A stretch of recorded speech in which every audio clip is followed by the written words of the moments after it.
Hello, everyone, and welcome back to another movie commentary. We're doing another Disney movie, Disney Pixar movie, A Bug's Life. And first, we're gonna look at the short Jerry's Game. Oh Yes. boy, oh boy, oh boy. So A let's Bug's not Life was waste any actually time. the first time Pixar short was shown in theaters before the proper movie. Not So, not only that, but this was Pixar's second feature-length film, if I recall correctly.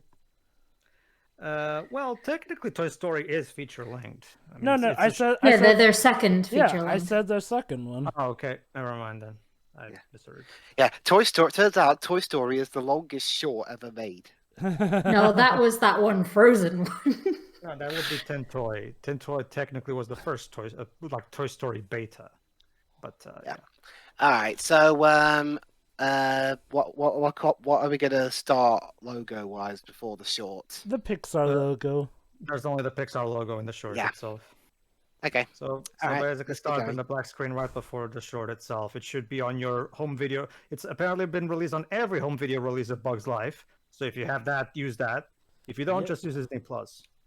Or the Pixar short collection releases. God, if I recall correctly, even on the DVD, the short came before the movie starts. Well, actually, Jova, I did have the VHS of Bugs Life back in the day. I can tell you that the short came after the movie on the VHS. Yeah, Weird. I remember that because I watched this movie religiously, Weird. so I saw the short just as much. Whenever I'd had it, the short would come before the movie, though. No, Alright. I can say how the American release was, but the European VHS had the short after the movie. Don't ask me why. Should we get going then? Yes. Yes. Everybody ready? In Yes. 3, 2, 1, click. One may wonder what is the point of a short Roxo. before a movie. Well, in some cases, having a short before a movie was a way to have a glorified trailer of another project to come up.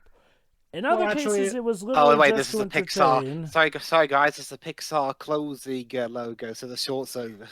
Well, the concept of a short before a movie started all the way back in the early 1940s.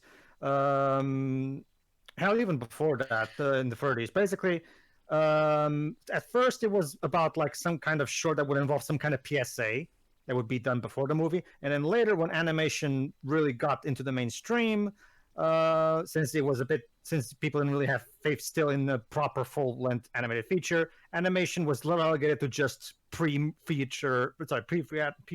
pre-feature shorts, and the Bugs Bunny theatrical shorts and all that other stuff that you've known. So yeah, basically short about a guy playing chess. yeah, I actually have seen this short with the director's commentary. According to him, this was inspired by his grandfather, who always came to one of these gardens to play chess and other games with other elderly people. So apparently, this old man doesn't have anybody to play with, and so he has to play with himself. Well, don't you see? It's totally a different person. The way you That's said not that. what he meant at all. Totally, yeah. Don't you see? He's playing against a bespectacled He's doing gentleman and a gentleman who does not wear glasses. He's doing role playing. Like the one with the glasses is the more coy, shy one, whereas the one without glasses is the more Aggressive one. yeah. Yeah, it's interesting because He must be a very lonely old man. so this was the first one, the first short to come before a Pixar movie, right? In theaters, yes, but technically Yeah. they did make shorts before this. Actually.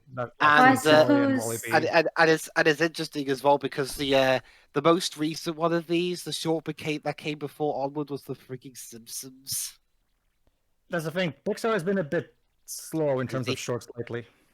So Disney were just like, excuse me, Simpsons crew, would you mind making a short for us as we own you now? Basically, when John Lasseter got fired, Pixar went for a bit of a restructure, and that caused a bit of production delays. So, Yeah. Well, I guess in your old age, anything you can think of to do to have fun, I guess. oh shit! Oh Now boy. what? He's beating himself. He's losing against himself. Do any of you actually play or ever have? No. I love playing chess. Chess is great. Yeah. I played Yeah, chess a I lot. thought that when I first saw this, I thought the twist was going to be he's going so fast he ends up making a clone out of himself. Here's what you do, Shiro. If you don't know how to play chess, one of the great way to learn is to play chess online via one of the free sites, because that way you can only move the pieces where the rules will allow you, and that way it's a very easy, intuitive way to learn the rules.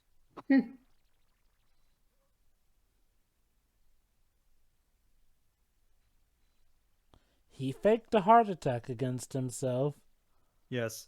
This old man, this old man clearly needs to go into a home, because this can't be good for him, to the point where he has to simulate a heart attack just so he can not die of boredom.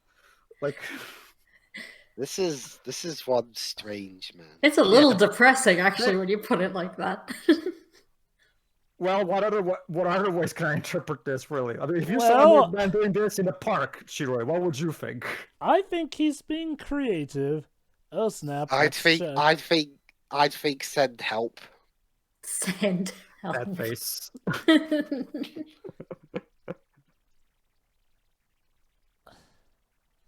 Yeah, but yeah, one thing I will say. I mean, obviously, yes, it was the technology of the time, but CGI wise, this definitely does look like it came from 1998. Well, it looks good for the time. Good job with himself. Fun fact: this guy Gerri went on to become the guy that cleans up Woody in Toy Story. Yeah, that's what I thought. Okay. I thought yeah, he familiar. Not gonna lie. Here's him.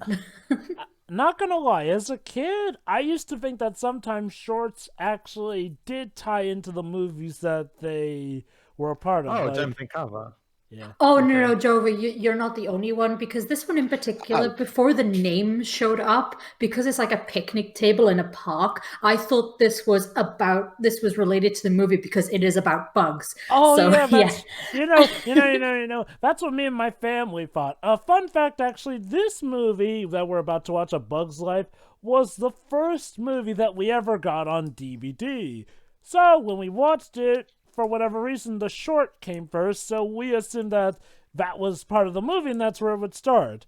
Imagine our surprise when that wasn't the case. Well, isn't the short on DVDs usually on the extras menu or something like that? I don't think it's actually, Well, Pedro.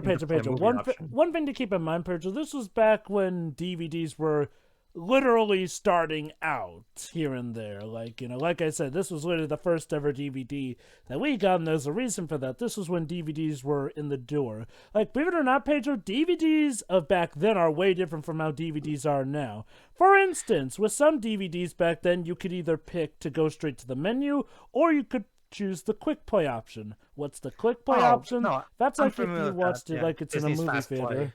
Yeah. Also, I got the date of the short wrong. Apparently, according to the credits, the short came out in 1997. I never actually got the DVD, the first DVD release of Bug's Life. Like, what I do have is the original DVD release of the Pokemon first movie, and the Pikachu short is in the extras, not in the film itself. So I assume maybe it would have been the same thing there. I think when I had that movie, the short was first, and then the movie. Was that on VHS or DVD? Probably VHS. I don't quite remember. That's how it is in the original VHS. The Pikachu short came from, but the DVD, the short was on the extras. But anyway, because I always remember seeing the short first. But yeah, go ahead. But I noticed that was written and directed by Jumping Kava. That was supposed to be the original writer and director of Ratatouille. However, apparently John Lasseter thought the movie wasn't going as well as expected. So Jumping Kava eventually did get taken off the project, and Brad Bird took over. It does make me wonder what it would have been like with the original look. Oh well. Well, we can't think about that now. Let's go on to the film that we are doing, A Bug's Life. Yes, this was the second film that made by Pixar. Also directed and mainly written by the four original people, like John Lasseter, Pete Docter, and Andrew Stanton, and Josh Rampt. And if I recall correctly, this was when we got the debut of, the second Disney Castle logo take, the CGI Well, castle. this was in Toy Story, actually. Was it in Toy The Story? the CG Castle Pixar made, that was in Toy Story. Yep. It's interesting. I know it was in Toy Story 2, but I don't know if it was in the first Toy Story. It wasn't the first Toy Story. That's the thing, Joe. But it was only that Disney logo, and there was no Pixar logo because there was no Pixar logo at the time of the original. Wait, so are we all seeing the old logo then? Yeah. Okay, yeah, cool. the old logo. That's let's Disney get are into very it. selective when it comes to replacing. I'll explain in a bit, but all right, cool. But yes, everyone ready? Ready? Yes. 3, 2, 1, click. That's the this thing. The one. interesting thing is that this is taken from the new Ultra HD Blu-ray, the copy that I'm watching at least, and I'm assuming that's the same on Disney Plus as well. But the interesting thing is that while the Blu-ray release of Bugs Life does keep the original CG Disney logo that we just saw, for some reason, for the Toy Story 1 and 2 Blu-rays, they replaced it with the new modern Disney logo, which wouldn't be a problem if it wasn't for the fact that when they did that and they inserted the Pixar logo into Toy Story 1, they cut out the first 2 seconds of the actual original film, and as a result, we lost 2 seconds of Randy Newman's score. And getting rid of it in Toy Story 2 just doesn't make sense. It's such an iconic CGI castle logo with theme that fits, well, the theme of Toy Story 2. I'm personally fond of them doing it in 2 because 2 already had a Pixar logo anyway, so whatever. It's very easy replacement. It's the problem when they do it in Toy Story 1. As a result, we lose the first 2 seconds of the movie. I just wonder though, why did they get rid of, the CGI Disney Castle logo, period? Like you said, they leave it in this and I think some other movies too. Cars 1 still has it, apparently. Strange. Right, yeah, this film actually has one of my personal favorite Randy Newman scores. Well, mainly the main theme. And it's also one of my top favorite Pixar movies. Oh, really? Yes. Which is what are you talking about? Ants is clearly the better movie. Oh, shut up. Okay. Okay. Full disclaimer: I haven't seen Ants. I'm just making it. Well, Jova, let's look at it in an ironic way. Who doesn't love a kids' movie about revolting against your tyrannical masters and slavers? Exactly. Very true. For kids. Okay. So you may have noticed Dwebs mentioned ants here. There's a bit of history involving that. In case you are wondering, why is... Oh. Use your brain. Man, I'm a guy who always gets, and trust me, Vanessa gets mad at me all the time because every time my daily routine gets messed up by something minor like this, I get angry and frustrated, and Vanessa always scolds me for that, and even I wouldn't do this.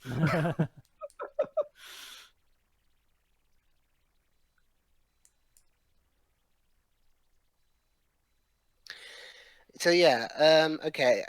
I myself won't be talking too much about the obvious comparisons between this and Ants, but for those of us who have seen both movies, which do you prefer? I prefer this one personally. I don't like Ants. I think it's very mean-spirited. Okay. I'll say this. It depends on the mindset you're in for. If you want something that is a lot more optimistic per se, this movie. If you want something that goes for cynical realism of sorts, then Ants is more your go. That said, they do have a lot of similarities, i.e. Ants going against the status quo and whatnot. And by the way, the Ant Princess Atta is played by hold on. She's played by an actress. Yes. Elaine from Seinfeld. I'm blanking on her name right now. Julie Louis-Dreyfus, that's it. Julie Louis-Dreyfus. And as we've talked in our onward commentary, Julie Louis-Dreyfus has the distinct honor of being the only actor/actress in a Pixar movie, in more than one Pixar movie, that's not John Ratzenberger. So that's something that she can take. Well, I'm the only actor that's been in more than one Pixar movie aside from John Ratzenberger. So that's her primary distinct honor, I guess. And we have Dot. Hey, Dot. Who's voiced by some child.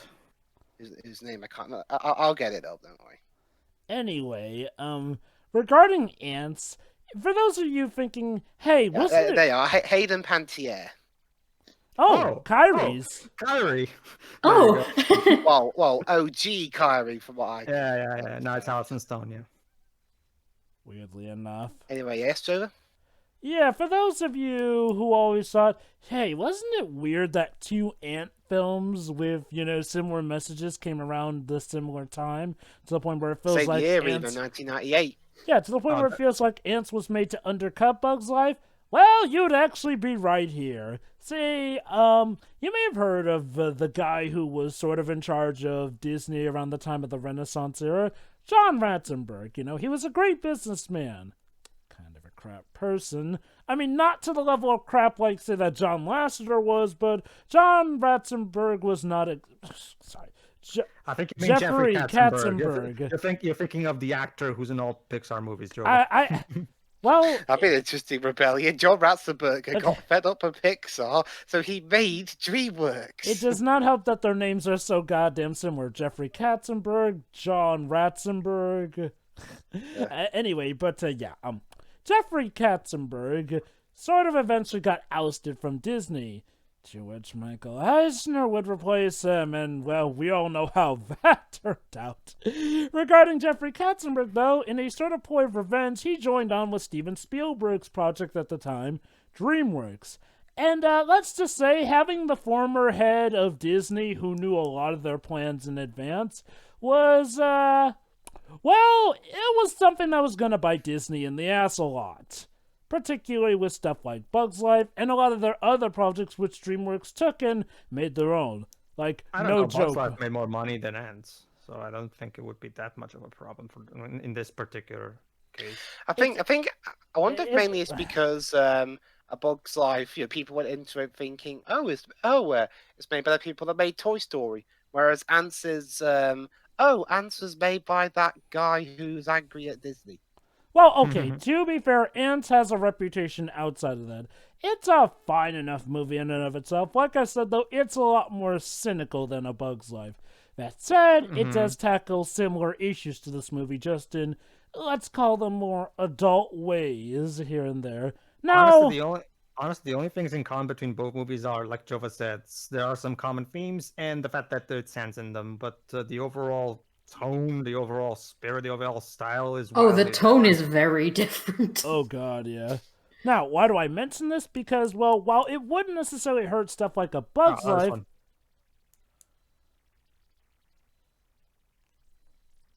I love the punchline for this.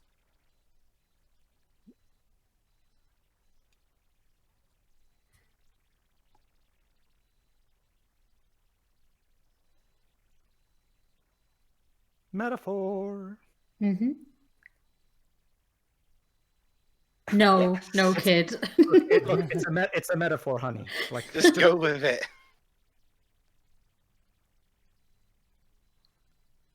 Oh, that's one.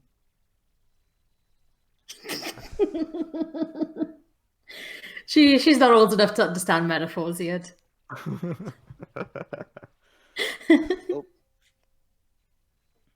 Oh boy. All right, Jova. Yes?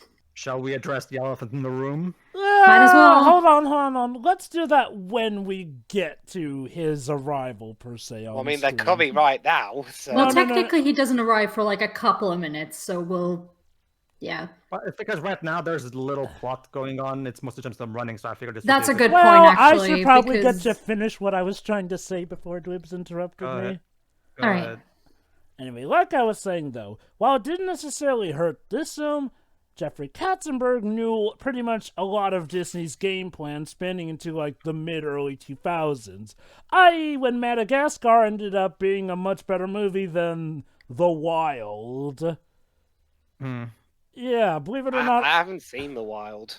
It's, well, it's technically a part of a Disney animated canon, and Disney themselves could not seem to care less.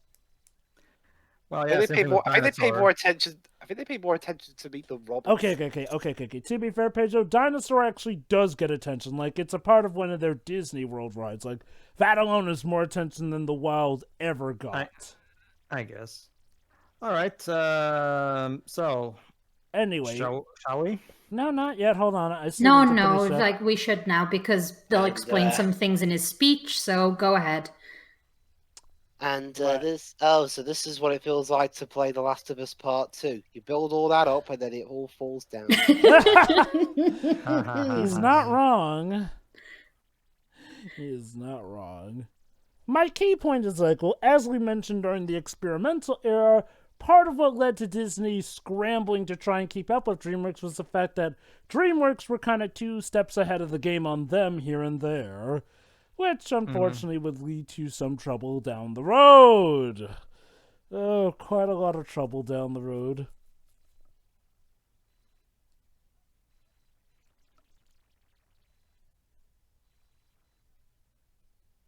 Anyway, let me look up the cast listing. Normally, you could not be that friendly with your royals.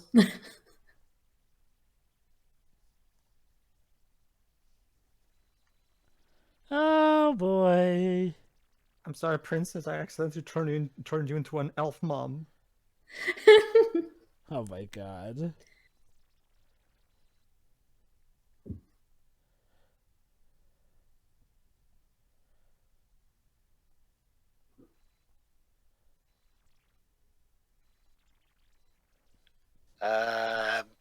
You're looking at it. Oh, no, wait, not us. No. Well, grasshoppers don't eat ants. Yeah. Here we go.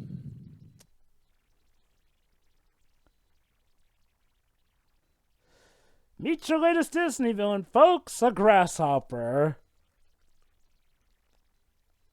Well, if this is not man, that would have been cliche. Oh, God. Yeah. Well, I mean, they do stuff like this so they don't have to do that, but it is essentially what they're doing.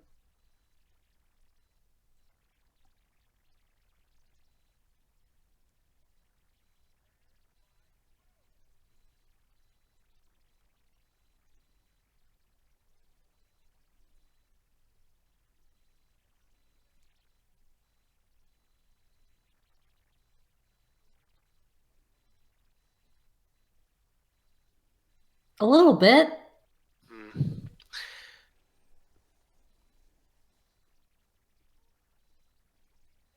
One particular visual trait that I noticed even as a kid is that one of Hopper's eyes doesn't work. It seems, or at the very least, there's lazy eye. Lazy, or is it lazy eye? All right. Should we address it then? Yep, go ahead. Go ahead. Okay, Hopper, the main villain of the movie, is voiced by Kevin Spacey. Now, as we're recording this, as far as we're aware, all the charges against Kevin Spacey so far have either been dropped, or they haven't yet gone through courts. Remind me, is Spacey one of those like John Lasseter that actually admitted it, or? It's I can't remember exactly for sure. Here's the thing. John Lasseter's was, sexual harassment against women. Spacey's was against children. Okay.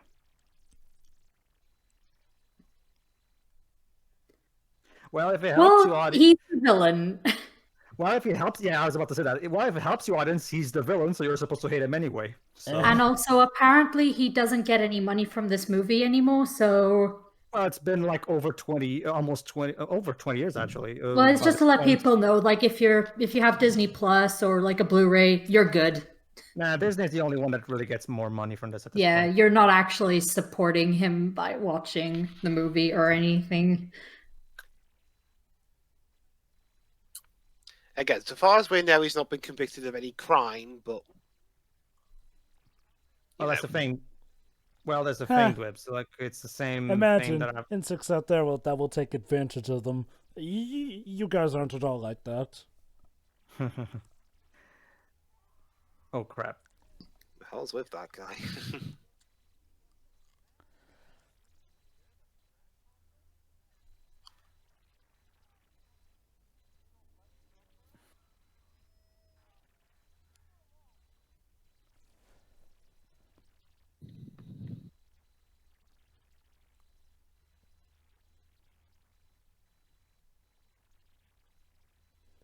By the way, Pedro, fun fact. The guy who plays Flick, the main protagonist here, is David Scott Foley.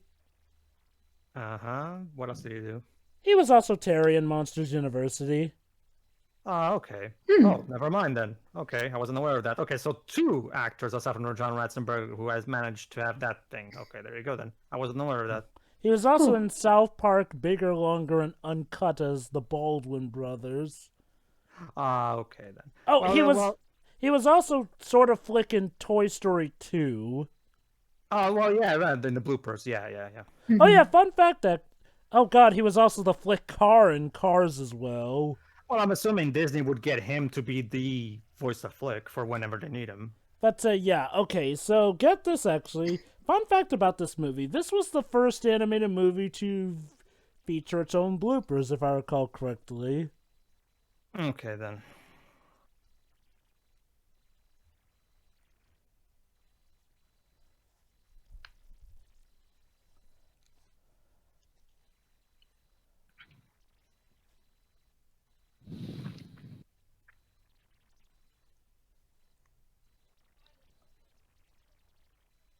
Ouch.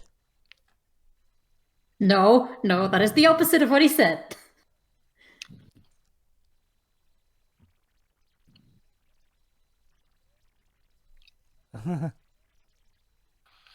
So yeah, basically, Flick's Why character don't is you that he's get a, him he's a, he's a, to... so Why basically don't you get him Flick's to do all the paperwork? I mean, So he can, basically- that way he won't hurt anyone. You were saying, probably Dubs? fuck that up. So yeah, basically, Flick's character is that he's a klutzy moron who fucks everything up. He's just looking for his right way to fit in. But Jover, I'm pretty sure the majority of people don't nearly kill all their people while doing it. It's not Okay, so now much, this is- it's not so okay, much now- that was actually a real case of bad luck because he was so anxious to get under there fast that he hit the pile of food. So it was a genuine accident, really. The only thing he screwed up was so far in this movie we've only seen him screw up once. So I wouldn't really. Yeah, go I so mean, far as to say- technically all his inventions work. It's just the others aren't really willing to listen. Yeah.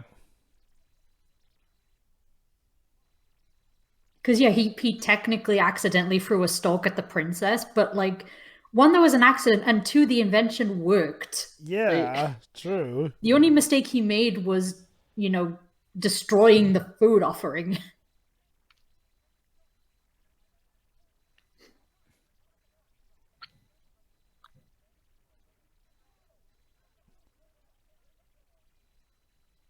Yeah, just leave. No one likes you. They're all terrible because it's like they're getting him to leave, like, The interesting thing, basically, like, another- he won't another- come back, it's fine. one unique thing about this movie as well is that it's the only Pixar movie that has never gotten neither a sequel nor a prequel. I'm okay with Huh. that, personally.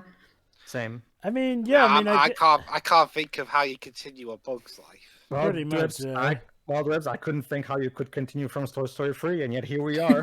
Okay. To be fair, I could think of many ways that you could continue from Toy Story 3 and actually have it be good. Pixar apparently didn't get the memo on having Didn't the it be shorts good. do that? True, yeah, the shorts did do that. Oh yeah, I there's love another this interesting bit. thing. Wait for it. This is a 90s cliche. Yeah. Yeah, basically, in the 90s, there was always this thing whenever they would have some kind of thing where they get the troublemaker out of the group, and we would always see a group of a shot of everybody partying, going, "Oh yeah, he's gone." This was basically a 90s cliche. Problem Child did this. That's though the kids are not Hang on. so deceitful. So They yeah, are it's bluntly interesting honest. thing. The main villain in this film is obviously played by Kevin Spacey, who played Lex Luthor in Superman Returns. The main villain in Ants is played by Gene Hackman, who also played Lex Luthor. Huh. Mhm. Oh. Okay, now I'm wondering if Jesse Katzenberg did that. No, wait, no, he couldn't have. He would have had to have predicted Superman Returns. Unless he Yep. did. No, Jova, I'm not really. I'm not really gonna give Jeffrey that kind of credit. Don't get me wrong, Jeffrey was definitely apparently not a great person, and he is the main reason that Robin Williams had that falling out with Disney. But I Plus, can't. he had that failed project recently. Oh, recently? What's this about? Not even just that. Jeffrey Katzenberg did such a horrible work managing DreamWorks. DreamWorks went nearly bankrupt twice during his tenure. Like, seriously. He had good ideas. So basically, Joe, it was that streaming platform he had, but didn't work out. Which streaming platform? There's so many these days. Christ. That's the thing, Joe. There's so many I can't remember the name. So okay. Better question. What was it supposed to be for? I'm guessing content. No, TV I mean shows which company? Oh, Dwebs. Sorry.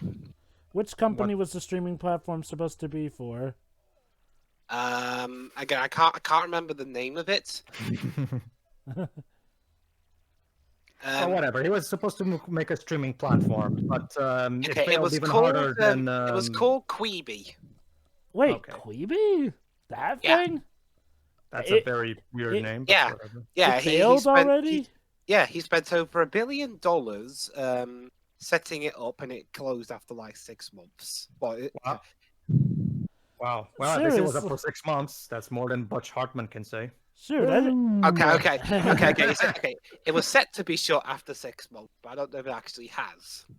Oh. Okay. Then. So yeah, here's the John Ratzenberger character. This one. Also, Slim here is played by David Hyde Pierce, of all people.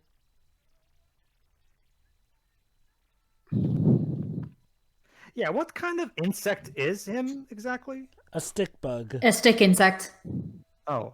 Yes. Like, that's literally what it's called. Yes, Pedro. Yes, Pedro. Those actually are real things. Huh. I know, right? Hey, Pedro, it may please you to know, though, he was also in Treasure Planet. Well, yeah, sure. Well, a lot of voice actors in this movie have been in a lot of other things anyway, so that's not really. But yeah, you see, Jeffrey, Michael didn't said that you weren't quite cut out to be president of Disney. Then you almost. Oh, okay. Hold on. This one. I like this joke.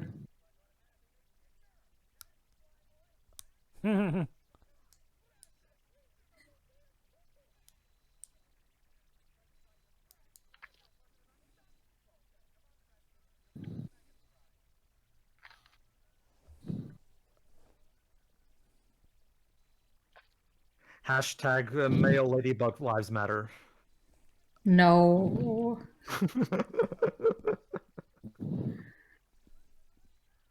That's an unfortunate name, though, Ladybug. Like, why is it called that? By the way, as for who plays Francis the Ladybug, it's our good old pal who shakes his head at Andrew Garfield, Dennis Leary. Yeah, Dennis Leary definitely excels well with characters who have anger management issues. So, Pedro, you were saying about Katzenberg? Hold on.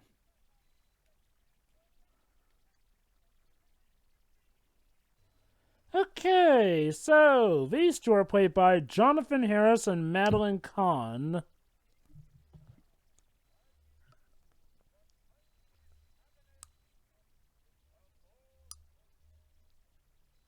Yes. This is problematic, probably. Oh. Probably, but whatever. I'm done addressing elephants. You address it yourself, audience. This movie probably has a lot of them. Oh boy.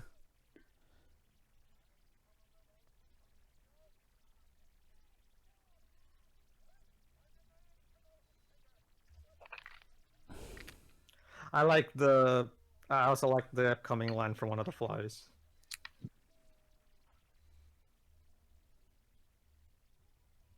You're right now. Yeah, good point. All right, but yeah, you see, Jeffrey, let me put it this way. Michael said you couldn't be president of Disney. Then when you go on to be the president of DreamWorks, you almost bankrupt the company twice. And now your streaming platform also failed. What hint would a reasonable person take from this pattern? To be fair, Pedro, his counter-argument would probably be that Michael Eisner isn't the best judge of character, considering how Eisner ended up being a much worse president than him, considering how Michael Eisner led us to the experimental era, which led to stuff like Home on the Range. Okay, fine, but what about everything else then? Yeah, probably would. Okay, the QB thing, oh, that's definitely on him. Wasting $1 billion, that's embarrassing. As for DreamWorks, I guess he could argue that at the very least DreamWorks was pumping out quality, and he would probably say that, hey, he did help give life to the company that was kicking Disney's butt for well, that's the thing, of Joe. the 2000s.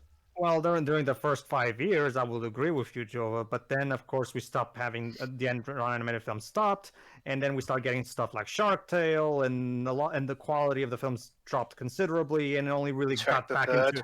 And we only really got to the really great stuff with How to Train Your Dragon 1. Well, people would argue against that with stuff like Madagascar, Over the Hedge, and other DreamWorks stuff being regarded good. Like, I know you probably don't like those, but a lot of people do, I myself included.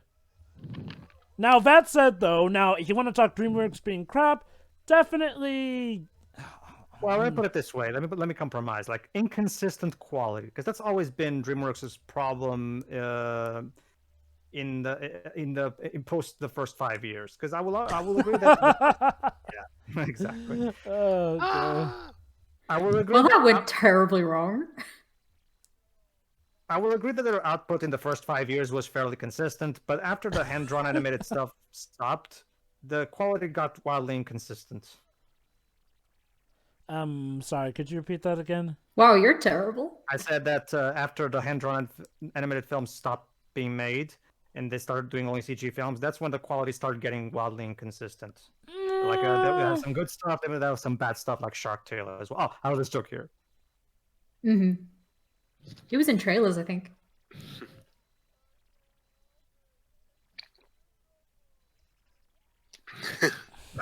Also, I'm pretty sure this trailer that we saw is actually the trailer from Monsters Incorporated. Yeah, yes. it's in Monsters Inc. Yeah.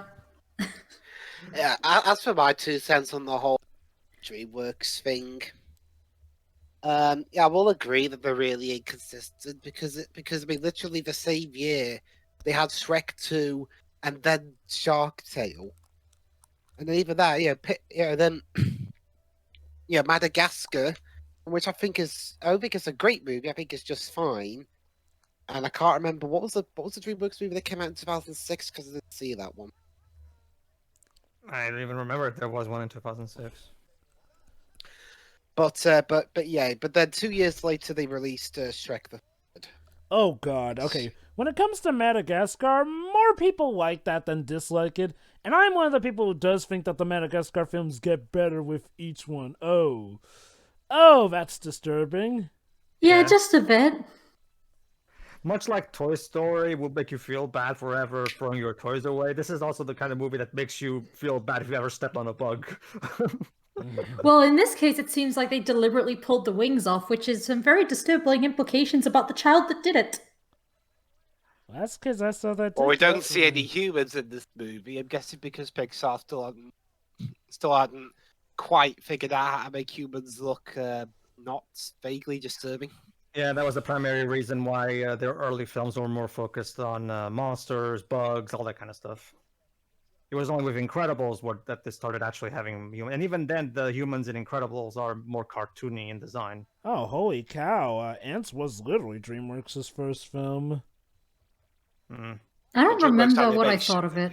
I prefer Prince of Egypt, personally. Did that come out the same year? I don't remember. Oh, okay. While it did not beat... Okay, so while Ants did not beat Bug's Life at the box office... Yes, it did come out the same year. Yes, they did. We've established that. It did apparently beat it critically. Well, yeah. So, yeah, there's that. Let's see. So, DreamWorks, they had Ants, then Prince of Egypt. Road to El Dorado, which was amazing. Is that joke problematic? I don't think so.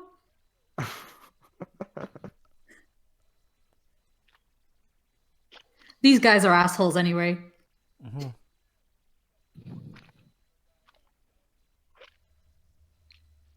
Mm-hmm. Okay, so there was Ants, Prince of Egypt, Hotel Dorado, Chicken Run, Shrek, Spirit, Sinbad, Shrek 2. So That's a blood clot. Ooh. Yeah, that's a thing. That's a mosquito. Ugh, I hate mosquitoes. Oh, okay. In 2005, DreamWorks did release Wallace and Gromit, Curse of the Were-Rabbit. That was good. I love that. I love that. Aardman is always awesome. I mean, okay. The thing is, for me, like one of those things where, don't get me wrong, I love those movies, but at the same time, DreamWorks didn't make the movie. Aardman did. DreamWorks was just distributing it. I mean, it still is listed on their repertoire and resume and whatnot. Okay, so here's the thing. When it comes to their first stinker, I'd say that was Shark Tale, and that was like their 9th movie. Then after that, I guess after that, things once again went steady until Shrek the Third, which was their 14th movie. Then after that, for the most part consistent until... Okay, I personally did not like Monsters vs. Aliens, so let's say that. It's more like I'd say they, for the most part, had a steady relationship with the occasional stinker here and there, where stuff really started to get inconsistent was around, I'm gonna say, probably by the time of Monsters vs. Aliens.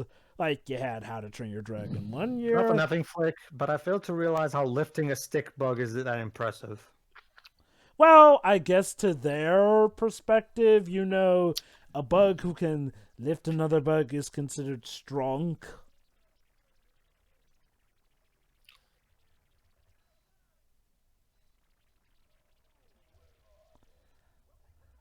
Yeah, we'll take it. Just please get us away from the... Another thing that I really didn't care much for Ants is that I think this movie looks way nicer to look at, where I don't really care for the art direction of Ants. Person, I think the characters look ugly, and I get that you can make an argument that they're ants. Well, no. Well, the ants in this movie don't look ugly. I mean, but you can make an argument that, well, it's supposed to be a cynical movie, so maybe the visuals are supposed to reflect. I guess it's just that I don't know. Also, sorry.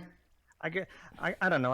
I just think you could have found a better way to have visuals that don't look, like repulsive. But go ahead, Gerri. No, I was going to say about the art direction for ants. I haven't seen that particular movie for a long time. Did some of them look more human-esque, like in the face? Well, that's the thing, Shiro. A lot of the ants' characters themselves were supposed to be reflective of whoever was voicing them, like Woody Allen, Sylvester Stallone. Oh, okay. So, obviously, the Stallone bug was stronger, and the Woody Allen bug was, of course, a bit more shy and timid and nerdy. That's probably why the art style looked so weird to me. I think my favorite one was the Christopher Walken ant. Well, it's Christopher Walken. When he's you can literally give him anything and he will elevate the material. Okay. So, Paige, this may shock you, but the Wallace and Gromit movie was actually made in partnership with DreamWorks between Aardman Animations. So technically, they did both contribute to it. I'll say this: DreamWorks are like this. When they started off, definitely some of their best work. Middle of the road per se. They were holding a relatively steady thing. But around, I'm going to say the late, early 2000s to the mid-2010s was when things were starting to get a bit weird here and there. And then by the time totally not Universal just being puppeted like a puppet by Comcast bought them. Well... Yeah, that's when integrity kind of went out the window. Don't get me wrong, they can still apparently release the occasional good flick like the Captain Underpants movie or How to Train Your Dragon 3. How was Abominable? I haven't seen Abominable, but apparently it was good. Good. Okay, now they also released Boss Baby, which was oh god, yeah. Not very good. Speaking of which, we're apparently getting 3 DreamWorks sequels next year. One of them will be The Boss Baby, Family Business in March 26, 2021. And get this, Pedro, we finally have a name for it. Spirit Untamed.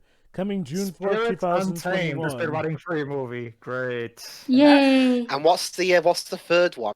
This one's called The Bad Guys. The Bad Guys? I don't know. Let me guess. It's Guys with a Z. It's apparently a film centering on several reformed yet misunderstood villains. What is that? Didn't DreamWorks already make a movie like that? Megamind. Is it a sequel to Megamind or something? No, wait. If I said that we're only getting 2 sequels next year... Two. Oh, okay. I Yeah. misunderstood then. We're getting... What I mean, Joe, is didn't DreamWorks already make a movie about the villains trying to reform and that? Yeah, Megamind. Not so much. Mega Man wasn't so much about the villain wanting to reform. It was more so about the villain experiencing what life is like after he's defeated his hero, and he just happens to reform as part of the procedure of the movie. It's not like, per se, him actively trying to reform. Sure. Personally, I still hold Prince of Egypt as their best film. With How to to Train Your Dragon 2 as a close second. I'm surprised you actually don't consider Road to El Dorado their best. That's what a lot of people usually go for. Well, I love Road to El Dorado, but Prince of Egypt, man. Oh, Jesus God, Christ. yeah, it is. That movie's so freaking good. Yeah, I'll admit, I am kind of sad that DreamWorks completely went away with their 2D hand-drawn animation stuff. Again, I get it, maybe it didn't seem that profitable, but goddamn, did they pump out some good quality that Disney was unfortunately depriving us of around the time because of that experimental era. Mm-hmm. So, here's one caveat about this film, though. There are quite a few revealed plots in this one. Depending on how you're okay with it, will vary here and there. Okay, I hate this. I hate this movie now. I'm personally more tolerant to lie reveal stories. I mean, look at it this way. I mean, people love Klaus, and that's a lie reveal movie. I'm more tolerant of it. I think people drag a bit too much on the lie reveal trope, if you ask me. Okay. It's not that bad. To be fair, Pedro, I'd say people like Klaus despite the lie revealed stuff. Like, pretty much most people are pointing out that the lie revealed is like that one annoying problem about Klaus that kind of really annoys them. And there's kind of a reason for that. The lie reveal plot is kind of like that typical cliche of, the heroes have to contractually dislike each other before the big climax or something hits. That's the one I was about to say I have an issue with. It's like when the two main characters have to split off because of some kind of misunderstanding, and I'm more tolerant of the liar reveal, and heck, even a lot of cliched tropes than most people probably are. But that one is one like, come on, seriously. I'm of a different stance, Joy. For me, I'm okay with a liar reveal story as long as it's done in a way that doesn't feel like the way this movie does it, actually, like Jova said. Oh, really? Where, for example, my issue with... Well, go ahead, Jova. You were about to say something. I can say it later. I was going to say, part of the reason I'm not a fan of how the lie reveal plot is done in this movie is because, first of all, when Flick does get called out for supposedly lying about this, the people calling him out are flipping hypocrites. Never mind the fact that they were the ones who sent him out with the intent that he would never return. So... hypocrisy, thy name is the ant. And, secondly, it goes into that usual cliche of, we have to give a reason for the heroes to eventually split up, but eventually then they'll come back. And it feels like couldn't we have just had them stick around and we would have gotten through it quicker? I don't know. It sometimes feels like an arbitrary plot thickener at times. I do love this joke. That said, I love this whole sequence. Yeah.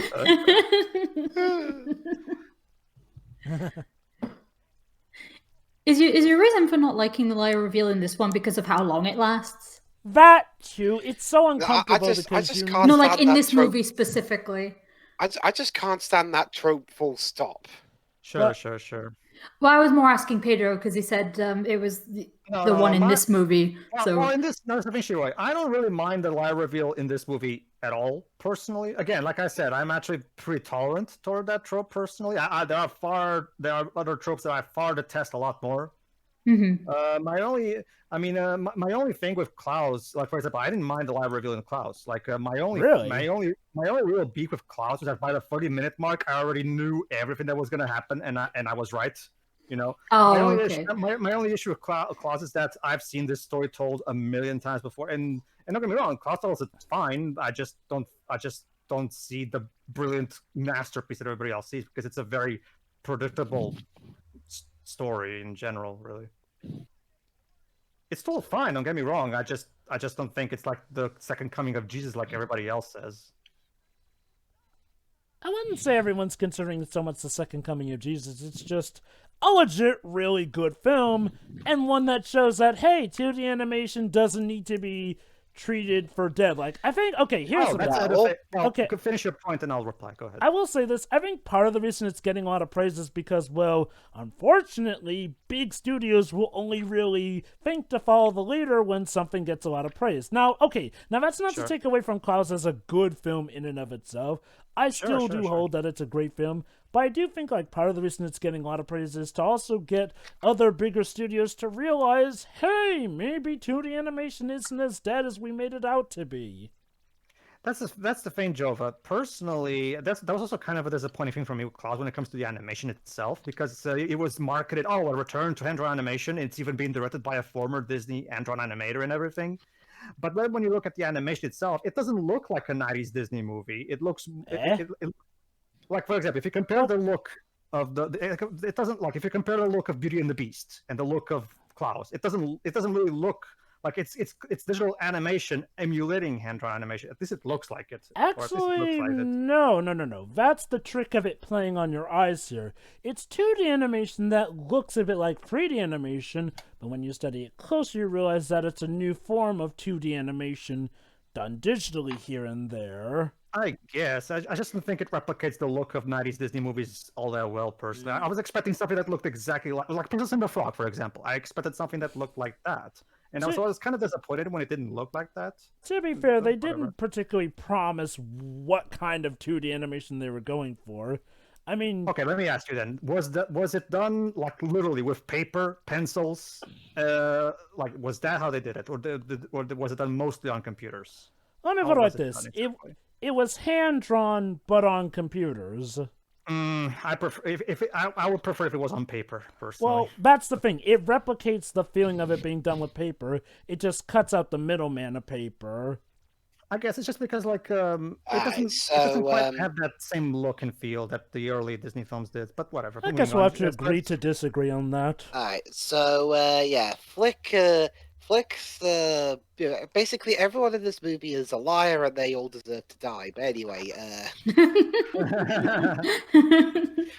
Pedro, are you sure Ants was the darker one? Can I just point out? Oh, this movie has plenty of darker moments. I wouldn't say Ants is dark as much as it is cynical.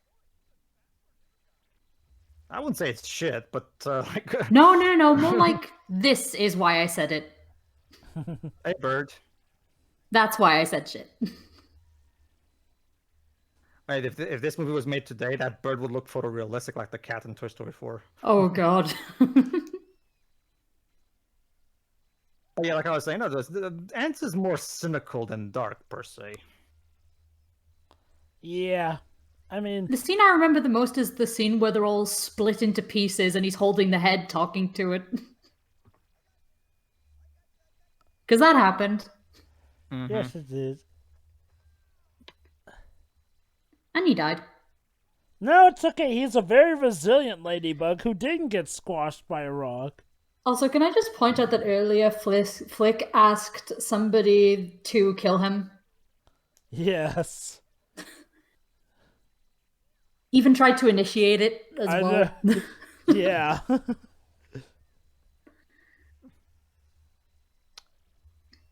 Well, to give some credit, I did enjoy Klaus more than I did Over the Moon, so there's that. Oh yeah, Over the Moon. That was one thing I do like about this movie. Actually, is it does a good job at making the stuff that to us is just typical stuff that you just see and then walk past without much thought because that's nature. Here it's portrayed as freaking horrifying. Yep. Well, it's a it's a bug's life. Yeah, it's literally from the perspective of bugs. Obviously to the bugs, thing that John these tiny creatures are going to be seen as regular birds as like the worst things you could possibly meet. Well, it's the same thing that John Lasseter did with Toy Story 1 and 2, where it showed how horrible life can be from a toy's perspective. So, and Tin Toy as well. I guess to be fair, in Dweebs' case though, unlike a toy, bugs are actually, real living things for real, so, it's interesting to see stuff from their perspective. Again, like you said. I say Woody's not a living thing, Jova? How could you say that? What is real? What is real to me? Woody's real, damn it. Well, okay, if Woody's real, then why didn't you guys buy Woody dolls to free them from the stores then? Who's Did to you not say? They care are for them? toys. Who's to say I didn't, Jova? Really? Well, where is it now then? But I no longer have it with me. I gave it Oh, away to a house of like less fortunate kids. Did Oh, you? apparently they're making apparently DreamWorks are making a movie with Blumhouse. Basically, Oh, Joe, interesting. my Woody doll, I gave him away Toy Story freestyle, to a daycare. So Wait, maybe a daycare?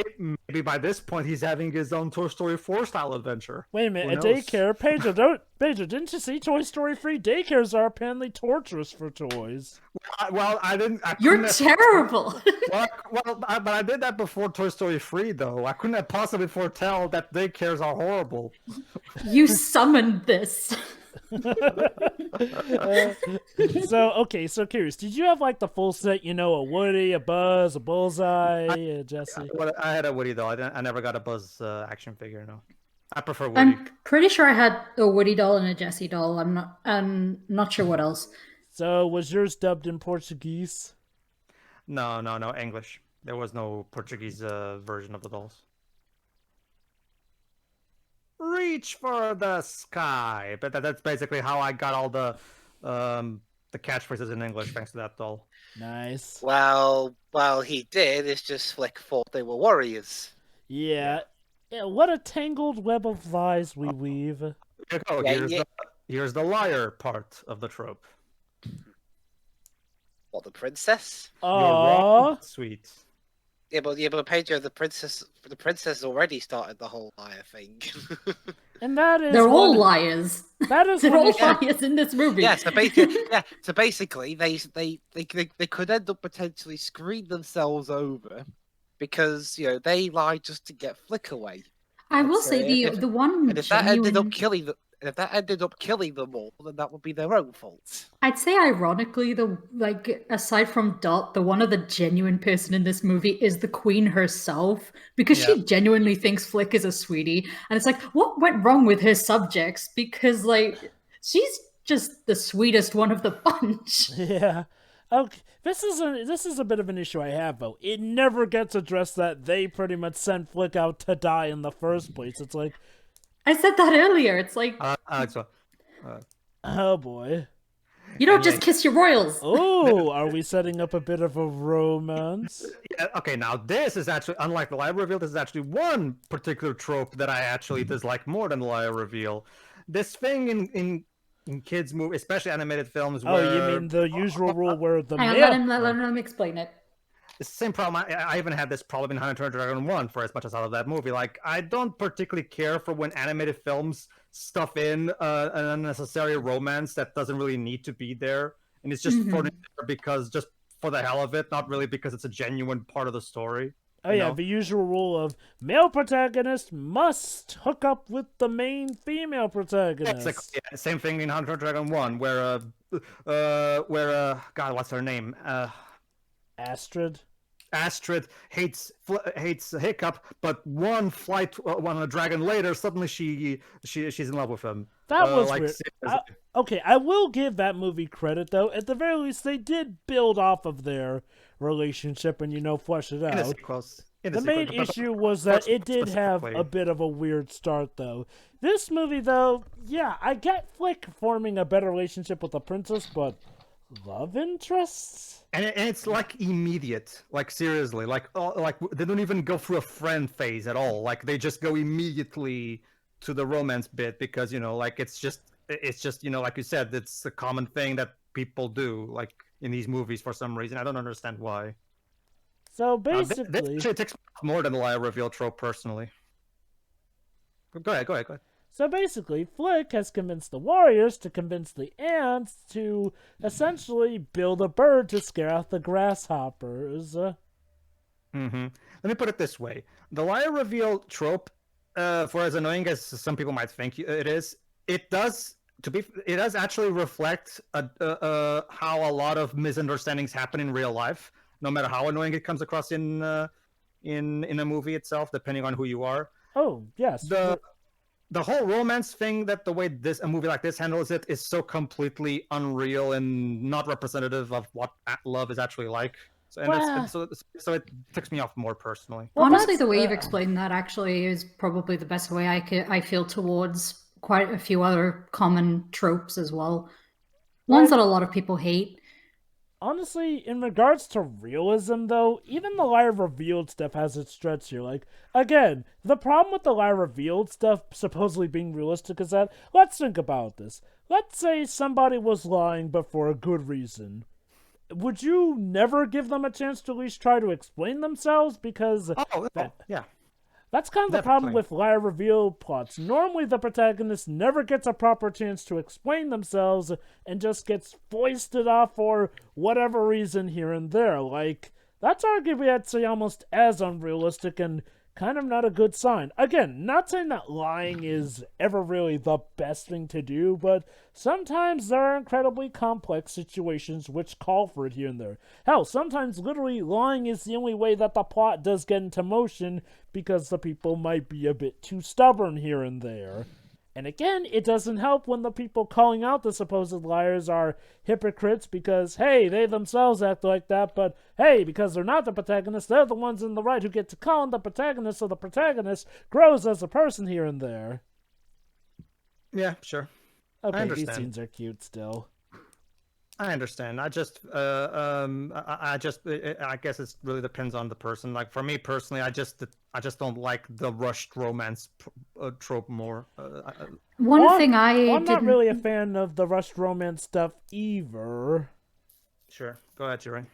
Now, one thing I don't particularly like is keeping it to Disney with this one, the will they, won't they in their TV shows. Oh god, don't even get me started on Rachel. This excludes Kim and Ron because that was actually the best example of them doing that, but things like Star and all that, it's just, please stop doing that. Oh god. To be fair to other Disney shows that did that, at least it didn't handle it like Star.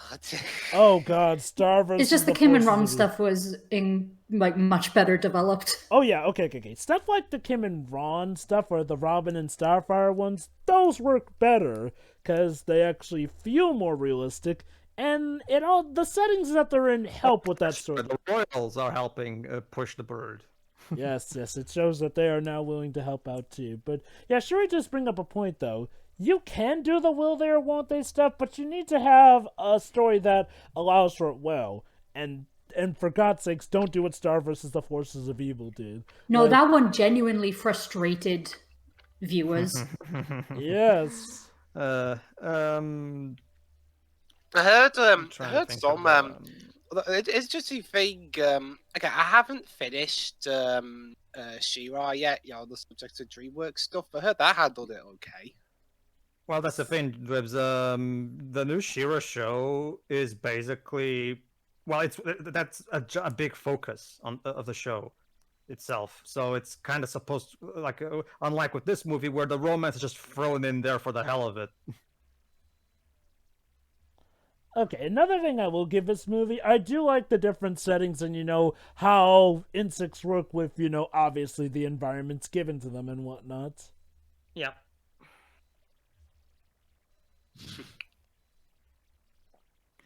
Trying to think. Yeah, the grasshoppers kind of vanished from the movie for a while. Yeah, they're back now. Well, it was like they were going to come back later, so. I mean, there's still a lot of the movie left, so they'll be here for most of that. Trying to think of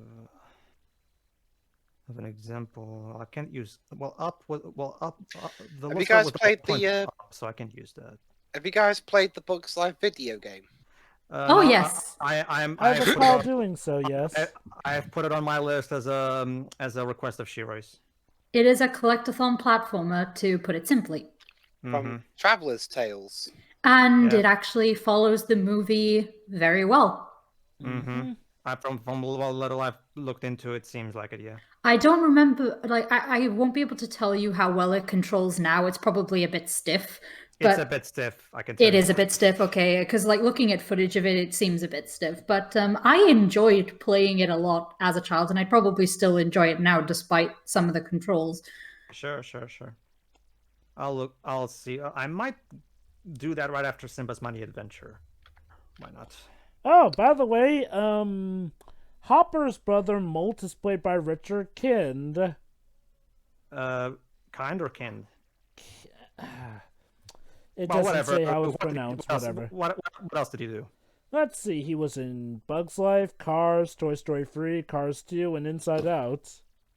Oh, never mind then. Oh, weird. Like, I guess it's just because Julia is the only one that's gotten major top billing when it comes to these repeat actors, aside from John Ratzenberger, of course. Probably. So I never realized it then.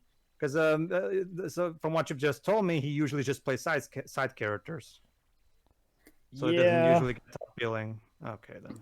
Let's see who he was in. Oh, he did play Bing Bong in Inside Out, though. Oh, there. Oh, so he's. Oh, okay then. So so I guess he's the second hand John Ratzenberg, I guess. Hey, by the way, who's looking forward to Monsters at Work? I am. I think he just killed them. Wait, Monsters at Work? Wait, you haven't heard? It's an upcoming Disney Plus show that has pretty much the cast of Monsters Incorporated returning. Oh, cool. So basically it's plots involved around After Incorporated, I'm guessing? Yeah. Okay, cool. Sure. Look it up. Yeah, why not? Monsters at Work. Yeah, it's an upcoming American TV show. Is It will be on Pixar Disney Plus. Is it done by Pixar themselves? Since Pete Docter said they were gonna make Disney Plus shows as well as movies. See who's behind it. Production companies. Well, Pixar are involved. Okay then. So I assume so. Yeah, it's got John Goodman, Billy Crystal, John Ratzenberger, Jennifer Tilly, Bob Peterson, Ben Feldman. He voices Roz. Yeah. They're also having Ben Feldman. Oh, and Kelly Marie Tran is joining on. They also have Henry Winkler, and they've even got some folks from apparently returning from Monsters University as well. Well, if they're gonna bring characters from that, might as well. Why not? Yeah, basically the idea is seeing how Monster Society works, in a city more so fueled by the sound of laughter.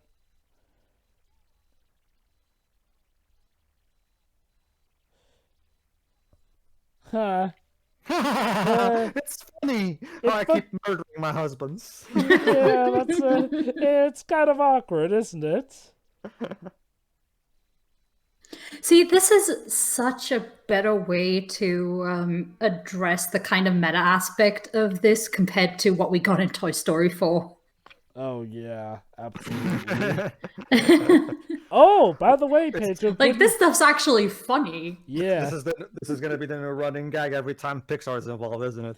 Well, so how about that Toy Story 4? Well, that's just the thing. Toy Story 4 is amazing for ruining a trend that Pixar were able to maintain even in some of their darkest hours. By the way, Pedro, fun fact, Aisha Tyler will also be showing up for this new Monsters show. Aisha Tyler. What was she in any of the movies? The Monsters movies, I mean? No, but she's been in plenty of stuff. Oh, come to think of it. Sure, that's okay. You may remember her from Ubisoft E3. Yeah. I know who she is. Well, my only problem was what the script she was given, not so much herself. Yeah. Oh, here we go. Awkward. You do know that when they're linked together. You know when ants interact with the antenna, that can mean a variety of things. Just saying. So does this mean that Flick is going to become the king of the ants eventually? Well, she ends up mating with them. Well, considering he's the one that saves them all, yeah, I guess. Cute. Cute reference there.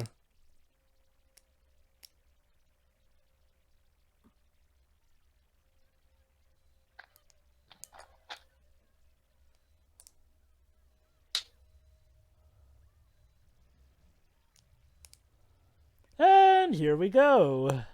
Time for the reveal. Oh, Jesus Christ. It's PT. No. Sorry, dude. No, PT was playable on the PS5, but Konami said, "Lol, nope." So sorry. Wow, Disney shut us down because we stole this dude's name. No. The amount of spite they have for that. No, that's the thing. At release. Dear. Okay, hold on.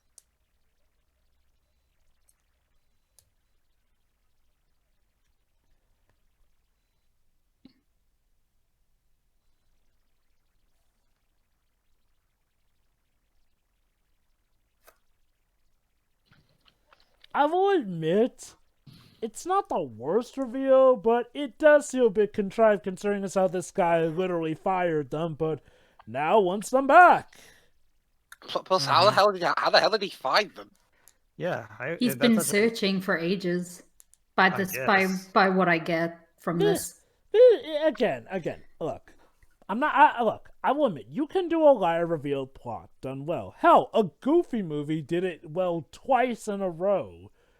This just doesn't feel like the best. Like, oh man, even as a kid, I always dread these because it's not just knowing it's gonna happen, but it's the waiting for when it happens, and usually the longer it takes, the more painful it is.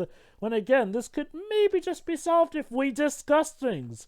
Hey, you sent me out to die in the first place. Hey, I came back with the best I could find, but I didn't know that they weren't warrior bugs. Hey, when I found out that they were truly circus bugs, I did try to work things out, and, the bird could still work. Okay, he does point out that the bird could still work, but literally nothing else is ever brought up here. Allow me to add what you just said, Joe, because now that I think about it, like let me compare this to the way the Hunter Dragon 1 handles the liar reveal element. You guys all lied to him first, you hypocrites. Go on, Pedro. Well, he was an idiot for... Well, hold on, he was an idiot for believing you too, and again, you sent him out with the idea that he would never come back. Yeah, you're worse than he is. You all deserve to die. I mean, I guess technically they're sparing him by not being one of the people to suffer the grasshoppers' wrath when they come. Yeah, it's like, I'll be fine. You guys have fun with that. Anyway, you were saying, Pedro? Because, see, here's the thing. The live reveal element in Hunter Dragon 1 worked, at least for me it did. One of the big reasons because... Yes, you can make the argument, okay, so Ickup is not going to just talk to his father. Well, think about it. In that version, it makes sense, yeah. You actually watch the movie, you'll notice that his father is incredibly hard to talk to because he's so set in his ways and not willing to listen to anything. And he's so completely, and not to mention their relationship, and by that I mean Hiccup and his father's relationship, is very... difficult. They don't really know how to talk to each other because ever since their Ickup's mom disappeared, they their relationship have always been a bit awkward because they don't really connect. Not only that, but there's the giant elf. So Ickup's actions do make sense, even if you in that regard. I guess it just depends. On how it's done. Yeah, you're definitely right. Let's not forget the elephant in the room that, Hiccup's whole tribe is all about killing dragons because as far as they know, dragons attack them. Like, to be fair, even Hiccup himself didn't know the real truth about dragons until it was revealed that there was this whole queen that was kind of ordering dragons to do this or that here and there. Mm-hmm. So, at the very least, How to Train Your Dragon does make a sense at least why the characters did have to hide them. And you could argue that Flick hid their true nature as circus performers to still give the ants hope, which could have worked. The problem again lies in the contrivances in getting them revealed, And the fact that these guys never seem to take responsibility for the fact that they tricked Flick in the first place.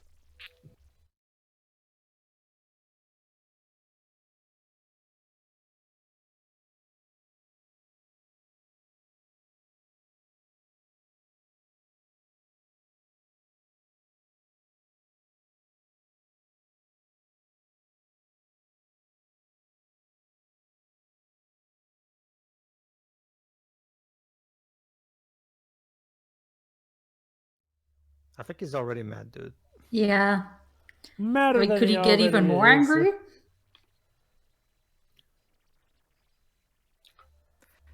It's okay, because Dot has a plan. Or this was okay, not these ones on screen, but this was the fault of the ag colony.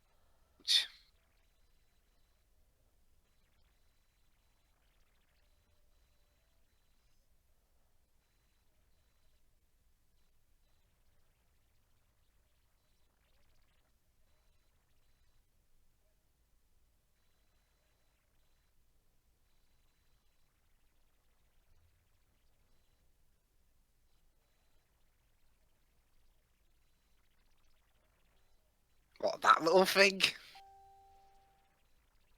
Look at that, mate.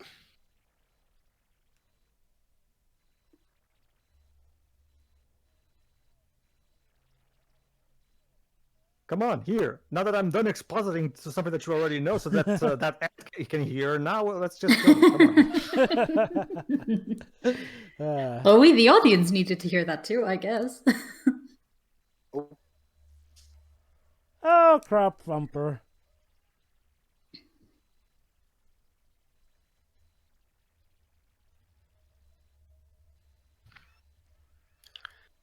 Shame there isn't a Bugs Life world in Kingdom Hearts. Ooh. Could have brought this whole thing full circle. Who Well, knows? Maybe eventually we'll get a Bug's Life world. They'll probably do if they ever do it, they'll probably do the same thing they did with the Lion King world. They'll turn Sora, Donald, and Goofy into bugs, so they can be at the same size and it's a very easy thing to do. The Lion King world set that precedent that allows them to know what to do anyway. So hell, they turned them into toys for the Toy Story world, so yeah, why same not? same thing. Yeah, they'll probably just do that as well. So they also did it for the Monsters Inc. world where they turn them into monsters. So it's very easy for when it comes to a world like this. One thing, like for example, if they were going to put them in a recess world, they will just swap their clothes with school clothes, and that would be it. Oh god, have you seen what people have speculated regarding a King of the Hill world? Which is technically possible. Oh, yeah, King of the World is Disney now. Yeah, you're right. Yeah, King of the Hill is... Screw that. I want a Die Hard world. That is possible too. I mean, hell, look. Die Hard is like PG-13, as was Parts of the Caribbean. Well, the fourth one is anyway. I thought they were all PG-13. No, all of them except the fourth one rated R. Yeah. The other ones are rated R, so I don't think so, Jova. Sorry. Well, okay. See, there you go, Kingdom Hearts fans. You think that Kyrie person's too much of a protagonist that doesn't get to do much? They are just throw her in Nakatomi Plaza and have her save the day. Okay. That said, though, they could probably find a way to tone it down enough to have it fit. And even if not that, what else could they do then? Well, yeah. I know. I got it. A speed world. Speed world. Yeah, the one with Keanu Reeves. Wait, do Disney own that now? Yeah. It's a Fox movie. Huh. Well, yeah, they could. Yeah. Well, okay, they probably have to tweak some things, like instead of a bus going. I actually think it would be really cool if they did an Anastasia world, because that would be because that movie's kind of already like a Disney movie anyway, so it would work really well. That's the thing; it now is a Disney movie too. Yeah, and it's done like one as well, so yeah, it could work really well. All right, so basically, Flick's down on himself because, he screws up and. But that's okay, Des, because guess what? Turns out Dot did understand the metaphor. Not only that, but he's showing that he has helped them become better people along the way too. Yeah. So now Flick's going to go back and So now Flick's gonna go back, and in an act of rage, he uses the bird to kill all the ants because they got themselves into that mess. I'm sorry, that's what it'd be like if I wrote the script. Come on, Maybe Dot, yes. show him. Yeah. It took her a little bit, but she understands. This is actually an interesting thing. So only female ants can fly? The male ones can't? Well, it's Is more. that this? It's more so about queen ants. I think. Okay. I think males can fly as well, but those are different forms of ants here and there. Yeah, I was about to say there are different types of ants also. Yeah, she literally told him, I think you should take your own advice. Yeah. Basically. And the sun's up, which is also probably symbolism or something. That's common film. That's common film visual language. I know. Like if you check out the scene in Zootopia where yeah, she's literally stepping into the light. Yeah. In film school, you're taught to do that kind of stuff. So. I love that stuff, even if some people probably think it's silly. It's because film is a visual medium, so you're taught in film school to always illustrate through the visuals what the plot is doing, basically. Some people seem to forget that. Who forgets that bit? Sorry. Well, some directors, too numerous to mention here. Well, yeah, true. What did you just say? Gypsy Signal. That's the butterfly's name. Oh, okay, sure. Moving on. How did you not know that was? No, it's the word itself that is whatever. I'm not saying. Well, fine, whatever. I don't want to get in trouble, so I'll just. Okay, the word itself isn't offensive. It's if it's used badly. Hey, boss! I didn't know we were having live entertainment. Apparently, the circus is in town.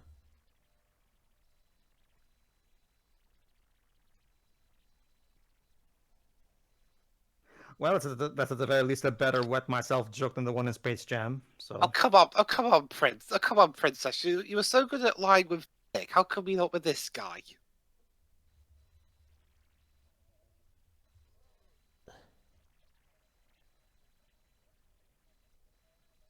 I love his reaction to this stuff. Yeah.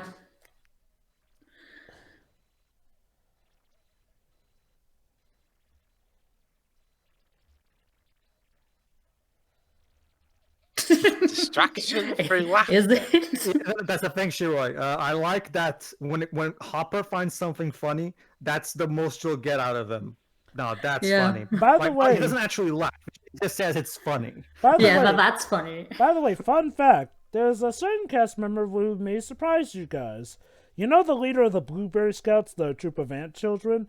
Yeah, the leader is played by Ashley Tisdale in her much younger years. So this was way before she got famous, isn't it? Like I know that now she's the sister in Phineas and Ferb. I know that. But yes, she was also, Maddie Fitzpatrick from The Sweet Life of Zack and Cody. And you may recognize her as Sharpay from High School Musical. Oh. Yeah. Well, that's the thing. Nowadays, she's more of a voice actress than anything. Okay, here's the thing about Disney, Shiroi. When it comes to girls, they pretty much go in as, unknown child actresses to pop star sensationals when they come out. To varying successes. Then when their pop star career kind of dwindles down, they become voice actresses.